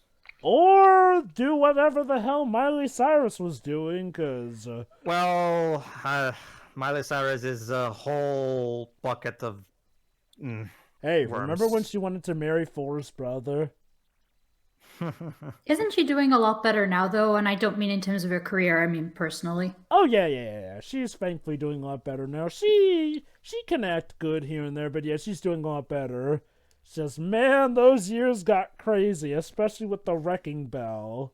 Well, that's what happens when, you're a child shoved in an industry like this. I do one thing that I love about you see that reaction of Hopper when it comes to him finding something funny. It reminds me a bit of what the Sherman Brothers used to talk to when it came to time to present a new song to Walt Disney, like because according to the Sherman Brothers, Walt the biggest praise you'll get out of Walt when it comes to presenting a song for him was, yeah, that works. And that's it. Like he would never get a wow, fantastic or wonderful or anything like that. No, he would just say, yeah, that works. And that's it. So it's kind of interesting. Like these kinds of this is a thing, I guess, where some people are just they just say, yeah, that works. Yeah, that's funny.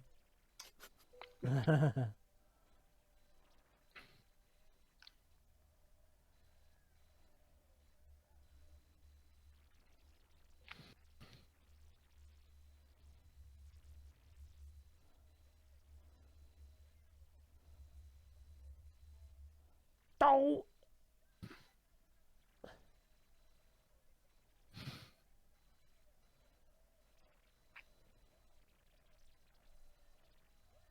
Uh-oh.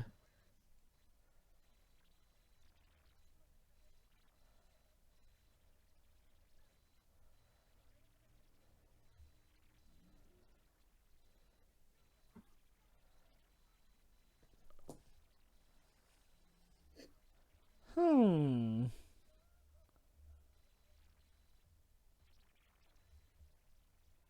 And away we go.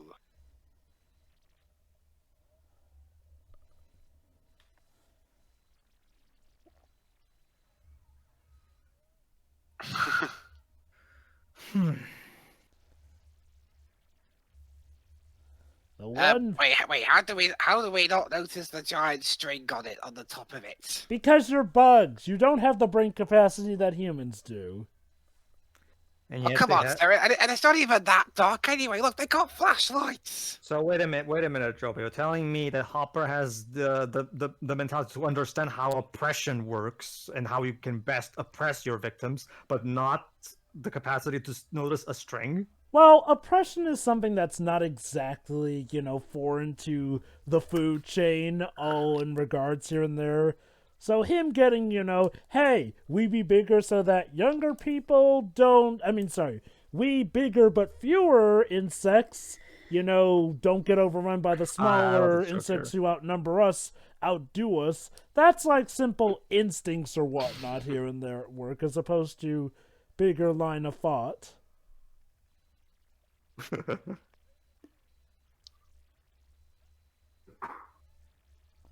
Oh no. Yeah, they're using, well, they were using primarily intimidation tactics.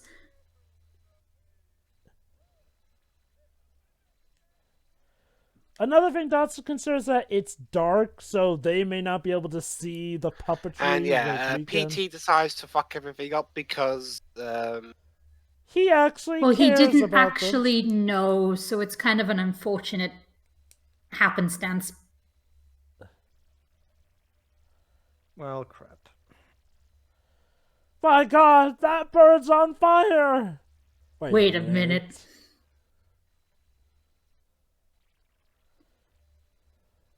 Ow.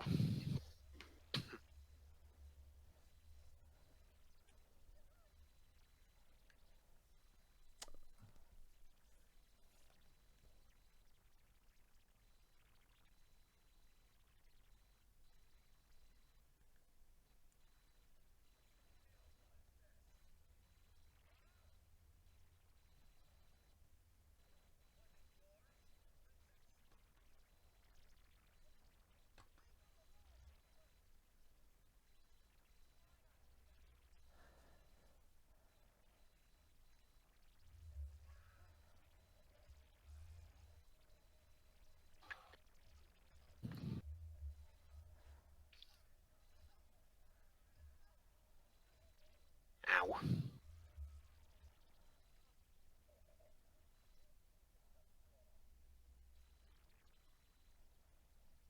A lot of themes in this movie are actually even more prevalent nowadays. The whole standing up to a guy who just wants to oppress make you feel worthless. Yeah.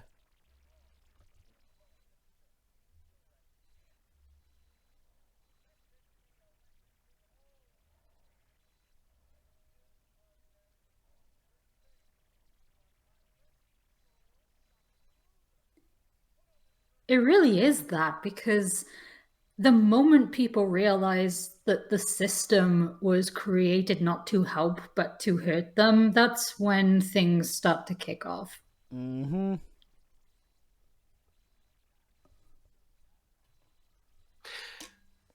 Unfortunately, you may get a situation where not enough people end up realizing it for any actual change to happen.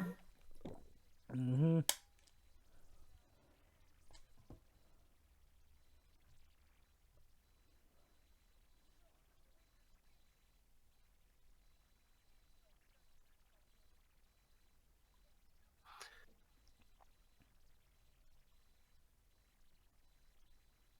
Maybe that guy has a point. Yeah, the man who we drove out of town with our own lies is having a point. Also, the way he shook his head it wasn't like anger, it was more like shit. He's Well, remember, Shiro, earlier in that conversation between him and his brother, it showed that he knows. Actually, he's just the reason they. No, came that's what here I mean. It's more like he's actually fearing for them realizing. Mm-hmm. Not that he's like, only just figured it out, it's that he's it's fearing it. It's the same thing it's the same reason why Frieza destroyed planet Vegeta, because he knew that if the Saiyans all gathered together against him, they could become a problem. Mm-hmm. Where did you come from?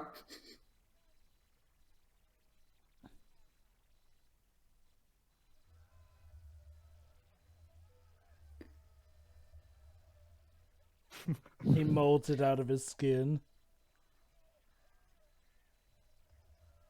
Come on, a tiny little.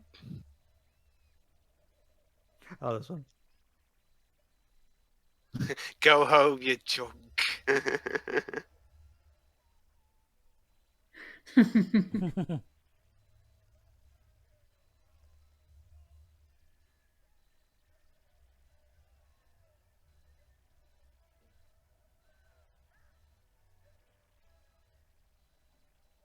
I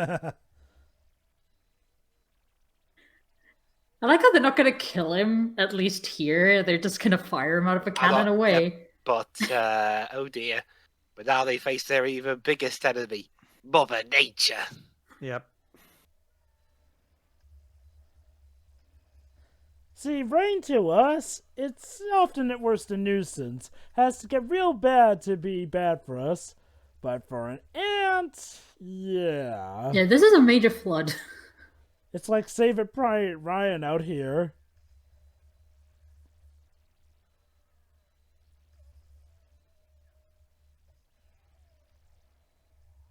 Ah, you thought you could fire me out of a cannon?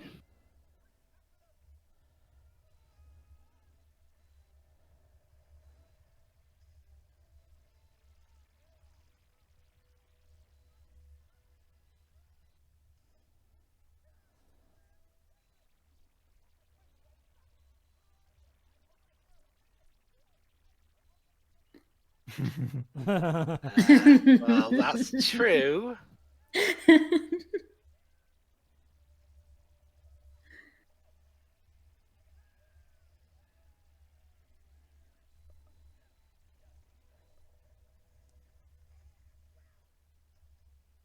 Oh well. I like this. He literally pulled out one of his antennae. And it's still moving. Wow, Atta can fly really well, it seems. Like, she was able to somehow get in front of Hopper, despite leaving before he did. She's a very good flyer. It seems like it, yeah. Well, she would have been flying for a long time compared to Dot, so I guess to be Basically. fair, Hopper was kind of slowed down by the guys chasing him and having to maneuver the branches. Princess Ada probably went around the tree.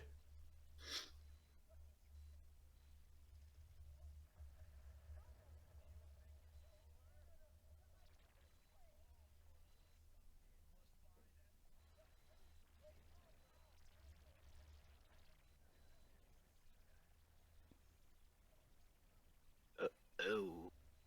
Hello. Oh dear.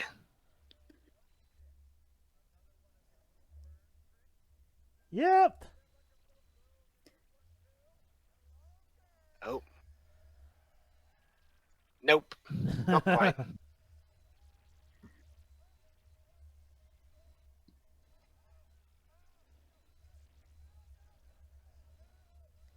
Have fun. We'd love to have you over for dinner. This is all part of the show still, we promise. Parts may get a bit graphic. Oh, they're cute. And we immediately got from that. Well, he's dead. Time for a celebration. Oh well, he's dead. Yay! And now they're like, hey, maybe we should have listened to him in the first place for other things. Yep.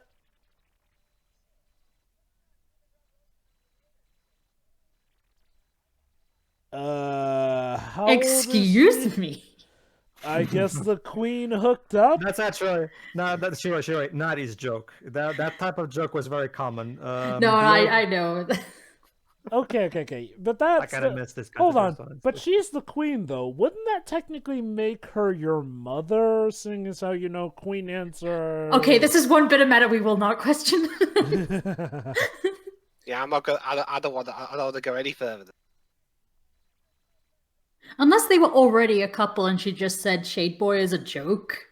Potentially, Well, that's the hopefully. thing. Well, sure. You have to understand that bugs don't have the same kind of notions of these things that we do. As far as they're concerned, if you're a male and I'm a female, it works. There you go.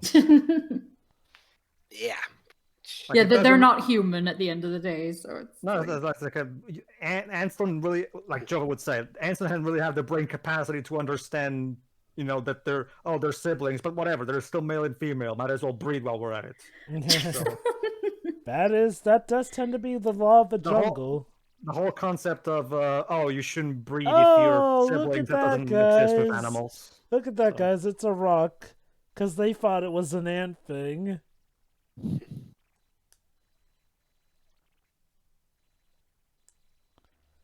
You goofing up was the best thing that happened to us all. It actually was. And it was all off. We're still never gonna address that, but it's a happy ending still. And We're, now we're apologizing to you, so it's okay. so it's a You're all legit horrible applause. people. So it's a legit applause this time. Would you come along and step on them, dwarves? There you go. So, Yes, I would. I'll be their Thanos. The only difference is I actually win. there you go. Oh, Anta wow. becomes the new queen, and I guess the queen will retire. Yeah, you're the new queen. That means that you get to birth all the ants from your posterior now. Well, she just found a male ant to breed with, so yeah, get going.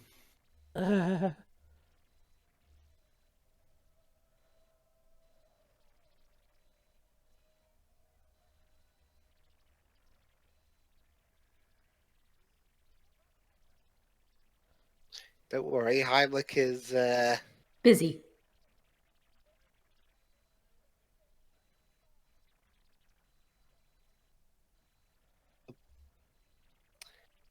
okay.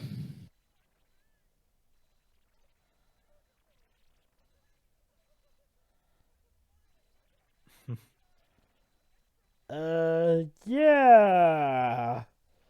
Keep Yes, moving. that's because they are. This isn't boring. It's assistance with style. Yeah, very interesting for.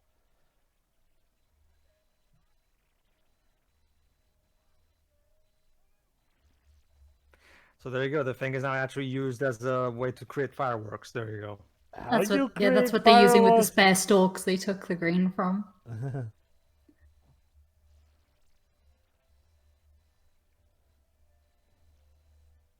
So, what have we learned?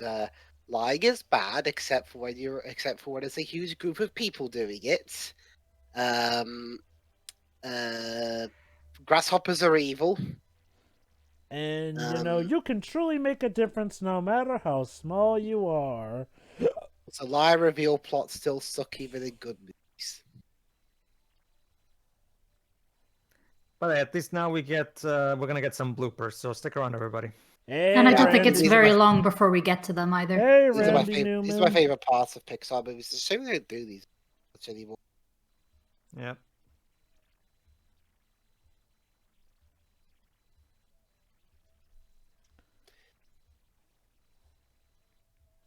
First, have a song from Randy Newman. Mm-hmm. Yeah, Randy Newman, aka the man who did a new theme song for Monk, a song which I'm sure went over well with fans of the show. Actually, it was great. I don't get it. Was there some controversy? Well, it typically happens when you replace a theme tune. Okay. Here's the thing. When it came to Monk, the first season didn't really have an opening theme. It's Had more that so. guitar theme. That's the thing. Everyone nowadays remembers more so It's a Jungle Out There, considering as how that was a thing since the second season and never really changed afterwards. I'm guessing it also depends on whether you're a fan of whether you like Randy Newman's songs or not. Oh, I mean, Mm-hmm. I assume that enough people liked it, considering as how it was the norm for the rest of the series. Yeah, the outtakes. Yeah, they Yes, start. this was the first ever animated movie to have its bloopers, well, animated.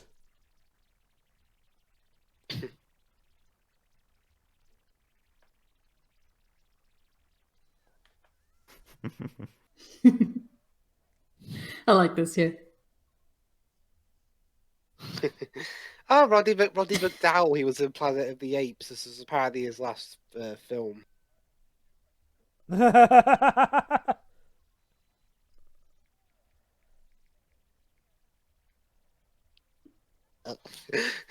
still this production's horrible. They're still building the sets when they're filming. Oh, by the way, the Black Widow was played by Bonnie that's Hunt. Wait a minute. Wrong movie. Sorry, Save it for don't worry, Toy Story 2. will get his revenge.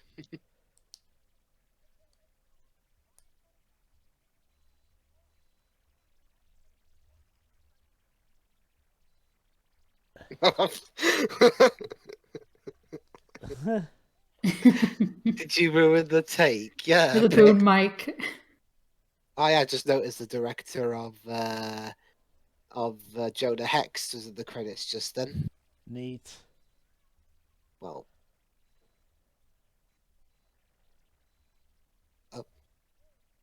I knew the answer a bunch of liars, but I didn't think they meant it that way.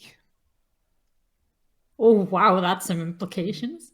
Oh my. And he slipped. Someone's.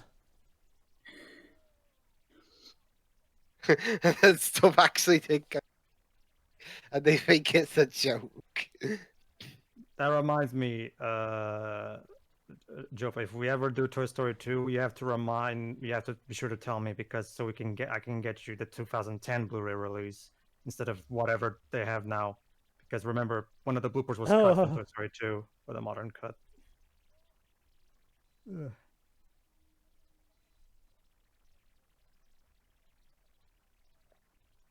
JL.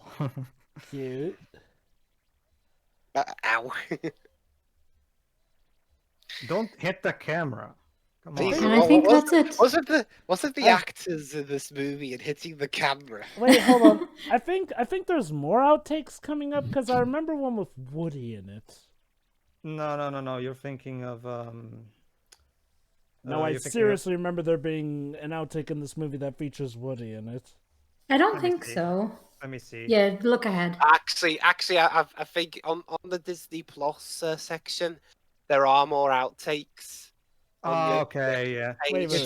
It's the DVD extended version of the outtakes, I'm assuming. Wait. So they're not in our copies? They are. Well, they are. You can go on. You have to go on the extra version. Weird though. Why would they get the extra section of Disney Plus? Why would they get Should rid we of do them one though? or Okay. Seriously, Well, I though, don't have it right here on me. Well, seriously, I mean, like, why would they, like, get rid of them from the updated Blu-ray version? Like, why not just... No idea. Because people need to go to the toilet after the movie, Jova. My guess is, Jova, Sorry, go on. My guess is, Jova, since, it's an extra, they put it on the extra section, and they figured, why not, right? It's an extra thing we made, might as well put it there just to not... Well, I mean, the weird thing is, like, in the version I watched, all the outtakes were there in the credits. That's the thing. That's the problem with Disney. Sometimes they'll make weird edits. Well, Okay, well, not weird. Like this one is definitely a weird edit because usually edits, for as much as I don't like them, have a reason. This one definitely is a bit more weird. Like the Toy Story 2 one, where that blooper in Toy Story 2 where Stinky Pete is flirting with two Barbies. Mm-hmm. It was a And whole he tactic. specifically says the line where it's like, maybe I can get you a job in the sequel. And in Toy Story 3. yeah, They removed that blooper because of John Lasseter, because of what happened with John Lasseter, because they didn't want to get people angry at them and shit like that. As a result, the Disney Plus version of Toy Story 2 doesn't have that blooper in. Some changes, yeah, I do get, especially when some of them are animation updates here and there. Yeah, believe it or not, if you actually look at some editions, you'll notice some animation changes, slight and few here and there. But yeah, some changes don't make sense, like taking out the rest of the animated outtakes, which I know were there. Like, as a kid, that's how I watched it via the credits. So, and quite a shame too, because the Woody one was my favorite. I guess, yeah, that is true. Like, I don't know, like, well, I you mean, can check. those ones are still in it. But Woody keeps fucking around with the takes. You can check the extra section of Disney Plus to watch the entire blooper reel, and it's in there. So there's that.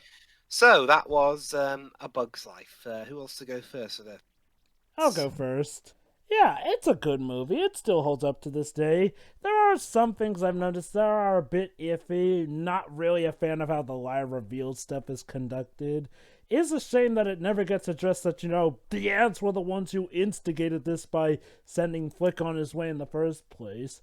That said, aside from that, the lessons it does teach are pretty poignant, and, even though they're done for the sake of, kids a bit more simplified here, they still do ring strong and true here and there. I guess my only other sore point is that the romance between Flick and Princess Ada wasn't really feeling it. Back to the good stuff, though. The animation, for its time, holds up pretty well here and there. The music is good. The morals, like I said, mentioned before, are good. And it relatively ties itself up in a nice bow, all in all. So, I'd say that A Bug's Life is definitely a sign of Pixar at their strongest, more so. Well, not their absolute strongest, but it definitely shows Pixar's stronger suits, creating very well and memorable characters and making what would seem mundane to us humans a lot more dramatic and epic when it's brought down to the subject matter scale here and there. Well done. Okay, good. Why don't you go next? Okay.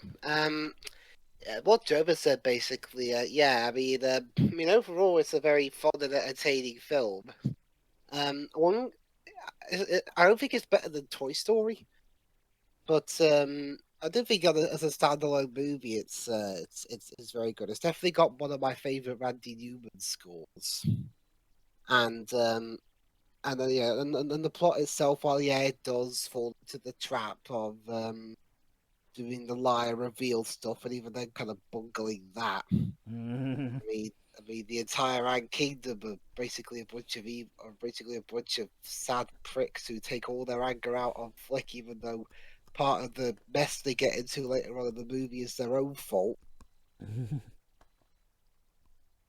But overall, aside from that, it's a fine flick. It's got some fun moments, and I mean, the animation, even especially by 1998 standards, is great.